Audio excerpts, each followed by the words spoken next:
ਇਸ ਤੋਂ ਪਹਿਲੇ ਚੌਧਰੀ ਸਾਹਿਬ ਘਰ ਆਵੇ, ਆਪਣਾ ਕੰਮ ਕਰ ਰਿਹਾ ਫਾਪੋ ਜਾ ਕੇ ਨਾ ਉੱਥੇ ਦੱਬ ਕੇ ਆ, ਅਗਲਾ ਕੰਮ ਮੁੜ ਬਾਅਦ ਵਿੱਚ ਕਰਸਾਂ।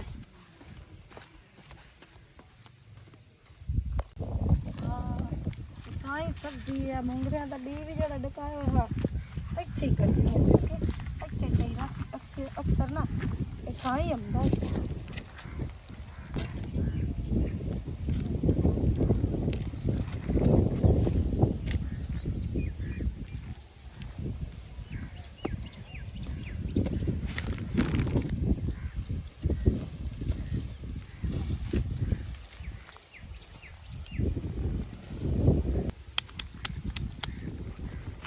ਚੱਲ ਬਈ ਆਪਾਂ ਹੁਣ ਟੋਰ ਘਰ ਤੇ ਹੋਰ ਅਗਲਾ ਕੰਮ ਸ਼ੁਰੂ ਕਰਦੇ।